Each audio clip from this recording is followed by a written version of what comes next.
It is from the greatest dangers that the greatest glory is to be won. Thucydides, Book 1, Chapter 144. In 2023, Muclass was the site of the largest war games it had ever run. Spanning 7 weeks, 4 sessions, and countless hours of tactics, it shaped and scarred a map of the ancient Mediterranean and the lives of those involved. Friends would be made, alliances shattered, heroes forged. These are their stories.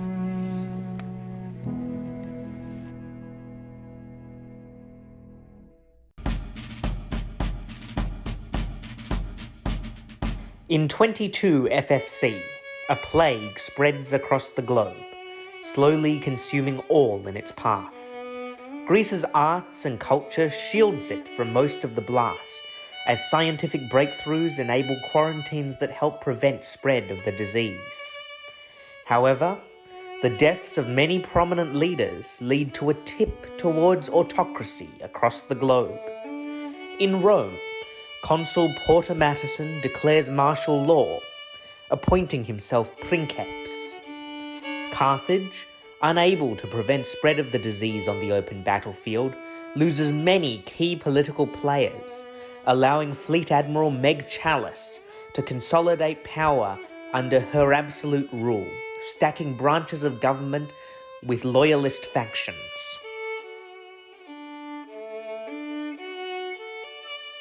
Two years before the outbreak, dramatic shifts in strategy had occurred on the front of the Egypto-Persian War. Greece's introduction of the secret ballot, commemorated in coins from the time, allows the passage of an arms treaty, giving military aid to Persia, an action that had unexpected consequences. That same year, General Cronshaw of Persia decided to centralize his own power base, pushing through orders promoting himself to Field Marshal and Lord High Admiral, giving him operational responsibility for the war and largely sidelining the naval forces led by Admiral Daisy Norfolk. At last, when the plague strikes Egypt, the death of all its leaders leaves a large political vacuum. Unable to bear the thought of a total Cronshaw victory, Norfolk defects, becoming Fleet Admiral of a new Egyptian Confederation and beginning the first maritime operations in its history. In Greece, likewise angry at his pacifist government's refusal to take more aggressive action, General Luca Vatere leaves for Egypt. The new leaders, bringing with them the plans and expertise of their former nations, promise to uphold Egypt's previous agreements, but a wary council watches them with trepidation.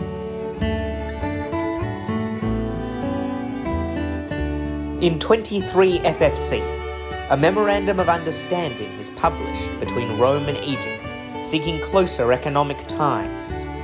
A nervous Carthage watches as its historic ally draws closer to its greatest enemy, and many fear Rome is once again using economic deals as a pretext for military action to come. This fear comes true merely 2 years later, as a sudden offensive in Leptis by a militarized Egypt without a formal declaration of war marks the beginning of a new conflict. Greece, angered by a Persia encroaching too far to the west and threatening its cultural hegemony, likewise acts without declaring war, cleanly splitting the Persian Empire in two, with a surprise attack on Kernanessus and a dramatic sea landing and cavalry charge on Antioch, ultimately repelled by the walls of the city. The council finds itself unable to act, even to defend its foundational resolution, defending the integrity of state borders and declarations of war. Clauses attempting to ostracize the offending nations are rejected 4 votes to 1. Persia, claiming precedence of self-defense, arms itself and declares war on the Greeks, while Carthage, unwilling to fight a war on 2 fronts, refuses to declare war on Egypt, hoping in diplomatic solutions for a negotiated end to the special military operation.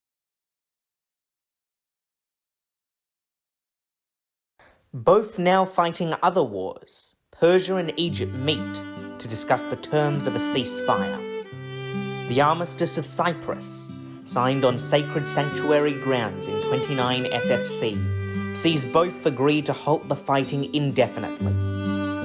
It proves the final step in the rehabilitation of the image of Admiral William R.J. Thompson, Norfolk's successor as Chief of the Naval Staff, previously mired in controversy over his role in the Alexandrian landings and their military failure.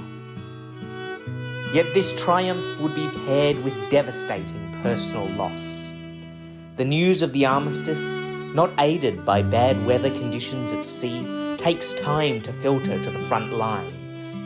2 days after the signing of the armistice, one of Thompson's dearest friends, Major General Daniel Cheveau, whose correspondence provided historians insights into the early stages of the war, unaware of the signing of the armistice, is killed in an ill-fated infantry charge outside Jerusalem. A letter from Admiral Thompson shows the extent of his grief.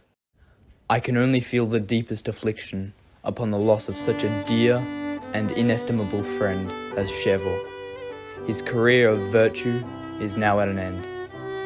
How strangely are human affairs conducted that so many excellent qualities could not ensure a happier fate. The world will feel the loss of a man who has left few like him behind, and Persia of a citizen whose heart realized that patriotism of which others only talk.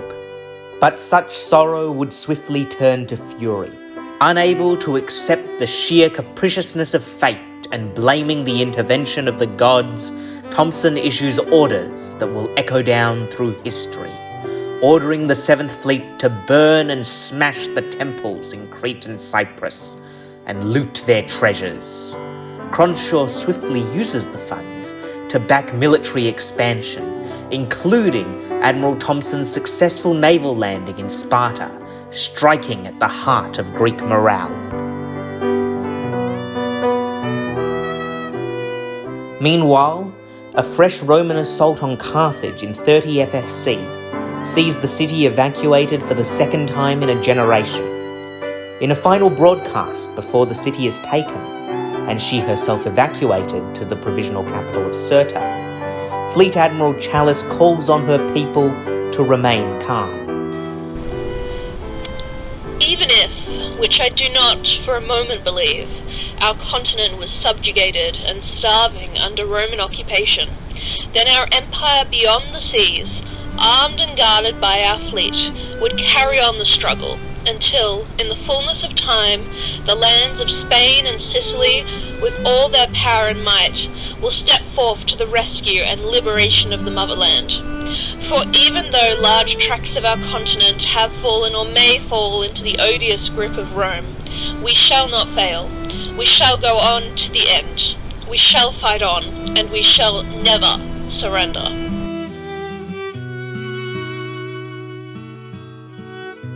Still unable to break partisan gridlock, the Council of 30 FFC finds it helpless to do anything, going in circles amending and repealing changes to the standing orders, while Egypt ekes through a treaty to arm it for a final blow on Carthage. In one of its most contentious decisions, Persia is absolved of responsibility for temple sacking, convincing the swing vote of Rome to abstain, tying the council in deliberative motions. And so, as the map is left, Persia is in command of the greatest empire in the world, encircling Greece on all sides through military might. Rome and Carthage, reversed from a decade ago, still find themselves battling for control, and the newly powerful Egypt, freed of the eternal Eastern War, now turns itself to the West.